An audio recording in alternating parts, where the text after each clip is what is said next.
எல்லாருக்கும் வணக்கம். நான் தான் உங்க விமல் வர்மன் பேசுகிறேன். கடந்த 2 நாட்களாக விடுதலை சிறுத்தை கட்சியை சார்ந்த ஒட்டுமொத்த பேரும் சமூக வலைதளங்களில் மருதுரை ஐயா அவர்களை எவ்வளவு தூரம் சிறுமைப்படுத்த முடியுமோ, கேவலப்படுத்த முடியுமோ, ட்ரோல் பண்ண முடியுமோ பண்ணிக்கிட்டு சுற்றுறாங்க. அவர்களுக்கு தான் பார்த்தீங்கன்னா இந்த ஒரு நல்ல சில தகவல்களை கொடுக்கலாம் அப்படின்னு வந்திருக்கு. குறிப்பாக மருதுரை ஐயா அவர்களுடைய இந்த தவறை வன்னியர் சமூகம் எந்த இடத்துலையுமே சரின்னு சொல்லலை. இது சரின்னு வன்னியர்கள் ஏற்றுக்கலை. இதை நாமும் பார்த்தீங்கன்னா பேசியிருக்கோம். பல வன்னியர்களும் இந்த தவறை சுட்டி காட்டி தான் பேசியிருக்கோம்.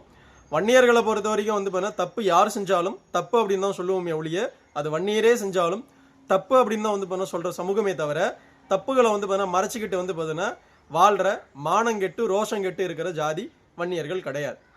புரியுதுங்களா? அதை முதல்ல பார்த்தீங்கன்னா விசிகாவை சார்ந்த ஒட்டுமொத்த பேரும் புரிஞ்சுக்கணும். அதை தாண்டி மருதுரை ஐயா அவர்கள் பார்த்தீங்கன்னா இந்த வயசில் நாடக காதல் பண்ணிட்டாரு, இதை பண்ணிட்டாரு, அதை பண்ணிட்டாரு, இதெல்லாம் பார்த்தீங்கன்னா எவ்வளோ பெரிய சம்பவம் அப்படின்லாம் பேசி எடுத்துட்டீங்களே விசிகா மற்றும் பார்த்தீங்கன்னா திகா போராளிகளே. நான் கேட்குறேன், சட்ட மாமேதை அம்பேத்கர் அவர்களுக்கு 2 மனைவி. அதை நீங்கள் தப்பாக பேசுவீங்களா? அதை கிரிட்டிசைஸ் பண்ணுவீங்களா? அதை பார்த்தீங்கன்னா ட்ரோல் மெட்டீரியலுக்கு எடுத்துகிட்டு வருவீங்களா? தைரியம் இருக்கா? தெம்பு இருக்கா? இல்லை அந்த விஷயத்துக்கு முட்டு கொடுப்பீங்களா? முட்டு கொடுப்பீங்கல்ல? முட்டு கொடுப்பீங்களா மாட்டீங்களா? முட்டு தானே கொடுப்பீங்க. அடுத்ததா விடுதலை சிறுத்தை இன்னைக்கு ஒரு கட்சியோட கூட்டணிக்குள்ளே இருக்கிறீங்க. எந்த கட்சியோட? திமுகவோட. திமுகவோட இருக்கிற நீங்கள் திமுகவுடைய கட்சியோடைய முன்னாள் தலைவராக முதலமைச்சராக இருந்து மறைந்த கலைஞர் அவர்களுக்கு பார்த்தீங்கன்னா 3 மனைவிகள். அந்த 3 மனைவிகளை பற்றி விடுதலை சிறுத்தை கட்சியை சார்ந்தவர்கள் பார்த்தீங்கன்னா இப்படித்தான் கேவலப்படுத்துவீங்களா? நாடக காதல் அப்படின்னு சொல்லுவீங்களா? இல்லை கிரிட்டிசைஸ் பண்ணுவீங்களா? அந்த தைரியம் பார்த்தீங்கன்னா விடுதலை சிறுத்தை கட்சியை சார்ந்தவர்களுக்கு இருக்கா? நான் கேட்குறேன். சரி, அடுத்ததாக பார்த்தீங்கன்னா இன்னொரு சம்பவம். இந்த திகா போராளிகள் பூரா ராமதாஸ் அவர்கள் பண்ண விஷயத்த அப்படியே பார்த்தீங்கன்னா என்னவோ அப்படி இப்படின்னு பார்த்தீங்கன்னா குதிக்கிறீங்களே. நீங்கள் பார்த்தீங்கன்னா உங்களுடைய தலைவராக வச்சிருக்கிற பெரியார் அவர்கள் பார்த்தீங்கன்னா தன்னுடைய இறக்கம் தருவாயில் ஒரு திருமணத்தை பண்ணார். மணியம்மை அப்படின்னு சொல்லப்படுகின்ற ஒரு அவருடைய வயசுலேருந்து போனால் ரொம்ப ரொம்ப வயசு கம்மி அவங்களுக்கு. அவர் திருமணம் பண்ணும்போது அந்த திருமணத்துக்கு இன்னைக்கு வரைக்கும் பார்த்தீங்கன்னா ஒவ்வொரு மேடைகளில் பார்த்தீங்கன்னா முட்டு கொடுத்துட்டு உட்காந்துட்டீங்களே. அந்த முட்டை நாடக காதல் முட்டுன்னு அப்படின்னு பார்த்தீங்கன்னா சொல்லுவீங்களா? நாடக காதல்னு சொல்லுவீங்களா? திகா போராளிகளே நாடக காதல் சொல்லுவீங்களா? அப்போ பெரியார் நாடக காதல் பண்ணாரா? சொல்லுங்கடா, வெளிப்படையாக சொல்லுங்க. ராமதாஸ் அவர்களை மட்டும் நோக்கி இந்த கேள்வி வருது அப்படின்னா, இவ்வளோ தவறுகளை பார்த்தீங்கன்னா பண்ணிக்கிட்டு அந்த தவறுகளோட பார்த்தீங்கன்னா வாழ்ந்துட்டு திரியிற நீங்கள்லாம் பார்த்தீங்கன்னா நியாயத்தை பற்றி பேசலாமா? நியாயத்தை பற்றி பேசலாமா? ட்ரோல் பண்ணலாமா? அதுக்கு உங்களுக்கு நியாயம் இருக்கா? தர்மம் இருக்கா? நான் கேட்குறேன். நான் மனசாட்சின்னு பார்த்தீங்கன்னா ஒன்று ஏதாவது இருக்கா? புத்தின்னு ஒன்று இருக்கா? மானம் ரோஷம் ஈனம் ஏதாவது இருக்கா? நான் கேட்குறேன். நான் எதுவும் கிடையாது தானே. அப்படி இருக்கும் ஒரு சூழலில் குறிப்பாக விடுதலை சிறுத்தை கட்சியை சார்ந்தவர்களுக்கு பார்த்தீங்கன்னா நான் சில விஷயங்களை சொல்லலாம் அப்படின்னு வந்திருக்கேன். திருமாவளவன் அவர்களுக்கு திருமணம் ஆகலை, அது எல்லாருக்கும் தெரியும் அப்படின்னு நீங்கள் பார்த்தீங்கன்னா ஊரை ஏமாற்றிக்கிட்டு பார்த்தீங்கன்னா அவர் இருக்கிறாரு, எல்லாரும் ஏமாந்துக்கிட்டு வாழ்ந்துட்டு இருக்கீங்க. கவிதான்ற ஒரு பெண்மணியோட அவருக்கு உறவு இருந்து அவங்களுக்கு பார்த்தீங்கன்னா குழந்தை இருந்த விஷயம் மிகப்பெரியதாக பார்த்தீங்கன்னா சில வருடங்களுக்கு முன்னாடி பூதாகரமாக பேசப்பட்டது. அந்த ஒரு பெண்மணியை ஹோட்டலுக்கு கூப்பிட்டு ஜெயராஜ் என்கிற வன்னியரசு என்னென்ன வேலையை பார்த்தார் அப்படின்னு பார்த்தீங்கன்னா இன்றைக்கி வரைக்கும் அந்த காணொலிகள் சமூக வலைதளங்களில் பரவிட்டு தான் இருக்குது. இதெல்லாம் தெரியாதா? நீங்கள் இருவரும் பார்த்தீங்கன்னா ஒருவருக்கொரு பார்த்தீங்கன்னா விரும்பியிருந்தால் கூட பிரச்சனை கிடையாது, அதை வெளிப்படையாக நீங்கள் சொல்லாதீங்க. நீங்களும் பார்த்தீங்கன்னா அண்ணனுமே பேசி தீர்த்துக்குங்க, இதை நீங்கள் வெளியில் சொல்லாதீங்க அப்படின்னு ஜெயராஜ் என்கிற பார்த்தீங்கன்னா வன்னி அரசு போயிட்டு பஞ்சாயத்து பண்ண விஷயத்தெல்லாம் நாங்கள் பேசினா, நாங்கள் அதை கேள்வி கேட்டால் உங்களுக்கு எங்கே போவோம் பார்த்தீங்கன்னா மானம் ரோஷம்? சொல்லுங்கள் பார்க்கலாம். ராமதாஸ் அவர்கள் இன்னைக்கு இந்த தப்பு பண்ணிட்டாரு, நாங்களே தான் சொல்கிறோம் தப்பு பண்ணிட்டாருன்னு தான் பண்ண சொல்கிறோம், ஒத்துக்கிறோம் தான். நீங்கள் இதெல்லாம் ஒத்துவிக்கீங்களா?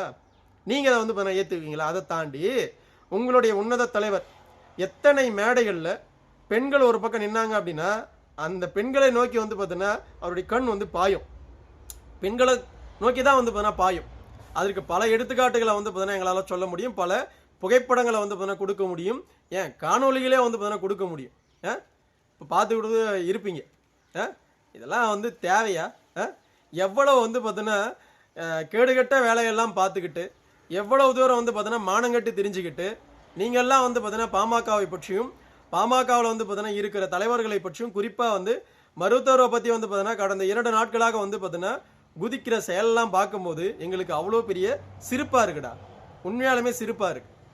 நீங்கள் ராமதாஸ் அவர்களை குறை கூறுறீங்க அப்படின்னா பெரியாரை வந்து பார்த்தீங்கன்னா குறை கூறுங்க, கலைஞர் அவர்களை வந்து பார்த்தீங்கன்னா குறை கூறுங்க, திருமாவளவனை வந்து பார்த்தீங்கன்னா குறைய வந்து பார்த்தீங்கன்னா கூறுங்க. ஆண்மை இருந்தா பண்ணுவீங்களா?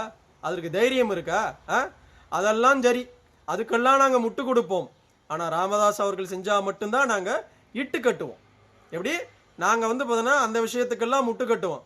அதாவது பெரியார் அவர்கள் வந்து பார்த்தோன்னா ஒரு சின்ன பொண்ணை கல்யாணம் பண்ணால் கூட நாங்கள் முட்டு கொடுப்போம். ஆனால் ராமதாஸ் அவர்கள் வந்து பார்த்தோன்னா இந்த விஷயத்தை பண்ணிட்டா மட்டும்தான் இதை தப்புன்னு சொல்லுவோம். என்ன இது கேவலமான வந்து பார்த்தோன்னா பேச்சு. ஒன்று இந்த பக்கம் வந்து பார்த்தோன்னா தப்புனா இந்த பக்கமும் தப்புன்னு சொல்லணும், இந்த பக்கம் சரி அப்படின்னா அந்த பக்கமும் வந்து பார்த்தோன்னா சரின்னு சொல்லணும், இந்த பக்கம் வந்து பார்த்தோன்னா ஒரு முட்டும் இந்த பக்கம் ஒரு முட்டும் வந்து பார்த்தோன்னா சொல்லக்கூடாது. வன்னியர்கள் வந்து பெரியாருடைய வந்து இந்த செயலியும் வந்து சரின்னு சொன்னதில்ல, ராமதாஸ் அவர்களுடைய இந்த செயலியும் வந்து பார்த்தோன்னா வன்னியர்கள் சரின்னு சொல்ல மாட்டோம். புரியுதுங்களா? ஏன்னா எங்களுக்கு மானம் இருக்குது, ரோஷம் இருக்குது. எங்களுக்கு வந்து பார்த்தோன்னா தப்பு எது, தப்பு வந்து பார்த்தோன்னா எப்படி வந்து நாங்கள் அணுகணுன்ற எல்லா புத்தியும் இருக்குது. புரியுதுங்களா? ஆனால் விடுதலை சிறுத்தை கட்சியை சார்ந்தவர்களுக்கோ இல்லை தீக்காவை சார்ந்தவர்களுக்கோ அந்த புத்தியும் அந்த விஷயமும் இல்லை அப்படின்னா சர்வத்தையும் வந்து பார்த்தீங்கன்னா அடக்கி கொண்டு இருக்கணும். புரியுதா? உட்காந்துக்கிட்டு வந்து பார்த்தீங்கன்னா பெரிய இவனுங்க மாதிரிலாம் வந்து சோஷியல் மீடியாவில் உட்காந்துக்கிட்டு யூடியூப் சேனலில் உட்காந்துக்கிட்டு வந்து பார்த்தீங்கன்னா ட்ரோல் பண்ணக்கூடாது.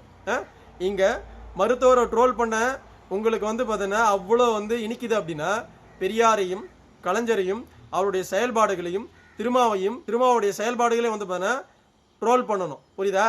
அவர்களெல்லாம் உத்தமர்களும் கிடையாது, இங்கே பின்பற்றுற எந்த தலைவர்களும் வந்து பார்த்தீங்கன்னா உத்தமர்கள் கிடையாது. புரியுதுங்களா? அந்த உத்தமர்களை தாண்டி வந்து பார்த்தீங்கன்னா ராமதாஸ் அவர்களை நீங்கள் வந்து உட்காந்து ட்ரோல் பண்ணுறதுக்கெல்லாம் இங்கே எந்த கதையும் கிடையாதுன்றத முதல்ல சொல்லிக்க விரும்புகிறோம். முடிஞ்ச அளவுக்கு வந்து பார்த்தீங்கன்னா விடுதலை சிறுத்தை சார்ந்தவர்களோ தீக்கா போராளிகளோ கொஞ்சம் சர்வத்தையும் அடக்கிக்கிட்டு நீங்கள் இருந்தீங்கன்னா நல்லது. இல்லை அப்படின்னா வன்னியர்கள் வந்து பார்த்தீங்கன்னா பாரபட்சம் பார்க்காம உங்களுடைய வண்டவாளங்களை தண்டவாளத்தில் வந்து பார்த்தீங்கன்னா ஏற்றி அனுப்பி விட்டுருவோம் அப்படின்னு நாங்கள் வந்து கொஞ்சம் பொறுமையோட அன்போட வந்து பார்த்தீங்கன்னா சொல்லிக்க கடமைப்பட்டிருக்கோம். ஆனால் 1ஆம் நம்பர் வந்து பார்த்தீங்கன்னா புறம்போக்குகளாக இருந்துக்கிட்டு எங்களை நீங்கள் பேசுகிறீங்க பாருடா, அதை தாண்டா வந்து பார்த்தீங்கன்னா பெரிய காமெடியாக இருக்குது எனக்கு. பெரிய காமெடி என்னென்னா ட்ரோல் பண்ணுறவங்க பூரா வந்து பார்த்தோன்னா அவன் பின்பற்றுற தலைவர்கள் பூரா 1ஆம் நம்பர் வந்து பார்த்தீங்கன்னா அயோக்கியர்கள். அந்த அயோக்கியர்களை வந்து பார்த்தீங்கன்னா ஃபாலோ பண்ணிக்கின்னு இவனுங்க வந்து பார்த்தீங்கன்னா ராமதாஸ் அவர்களையும் விமர்சனம் பண்ணுறானுங்க தெரியுமா வன்னியர்களை. அதை நினச்சி பார்த்தா தான் மிகப்பெரிய வந்து பார்த்தீங்கன்னா காமெடியாக இருக்குது. புரியுதுங்களா? வன்னியர்கள் வந்து பார்த்தீங்கன்னா இந்த தற்கொலைகள் விஷயத்துக்கெல்லாம் பெரும்பகுதியாக வந்து பார்த்தீங்கன்னா அலட்டிக்க வேண்டாம். நான் மறுபடியும் சொல்கிறேன், ராமதாஸ் ஐயா அவர்கள் செஞ்ச தப்பு தான். அந்த தப்பை நாம் வந்து பார்த்தீங்கன்னா சரின்னு சொல்ல மாட்டோம், சொல்லவும் கூடாது. புரியுதுங்களா? அதனால் அந்த தப்பை வந்து பார்த்தீங்கன்னா வச்சுக்கிட்டு அவரை வந்து பார்த்தீங்கன்னா இன்னும் கேவலப்படுத்த நினச்சாங்க அப்படின்னா நாம தான் வந்து பார்த்தீங்கன்னா அதற்கு உறுதுணையாக நிற்கணும். நாம தான் வந்து பார்த்தீங்கன்னா அந்த தப்புகளை எவனாவது வந்து பார்த்தீங்கன்னா செஞ்சான் அப்படின்னா அவனை அடிக்க வேண்டிய, உதைக்க வேண்டிய, புரிய வைக்க வேண்டிய அனைத்து வந்து பார்த்தீங்கன்னா நிர்பந்தமும் வன்னியர்களாக நமக்கும் இருக்குன்றத வன்னியர்கள் புரிஞ்சுக்கணும். ஏன்னா வன்னியர் சமூகத்துக்கு வந்து பார்த்தீங்கன்னா இந்த தப்பு மட்டுமே தாண்டி மருத்துவர் ஐயா அவர்கள் வந்து பார்த்தீங்கன்னா எத்தனையோ வந்து நல்லதை இந்த சமூகத்துக்கு கொடுத்துருக்குறாங்க. அந்த நம்பிக்கையோட அந்த நன்மையோட நாம் இந்த விஷயத்தை அணுக வேண்டிய கட்டாயம் இருக்குது. அதோடைய பார்வையாகத்தான் இந்த காணொலியை உங்களுடைய மத்தியில் நான் பதிவு பண்ணுறேன். ஓசிக்கா அந்த தீக்கா உங்களெல்லாம் பார்த்தா அவ்வளோ பெரிய ஜோக்கர்களாக தான் தெரியுது. வேறு எதுவும் சொல்கிறதுக்கு இல்லை. நன்றி, வணக்கம். அடுத்தொரு நல்ல காணொலியில் உங்களை நான் சந்திக்கிறேன். உன்னுடைய பேர் சுத்தமான பள்ளி பையன், சுத்தமான பள்ளி பையன்.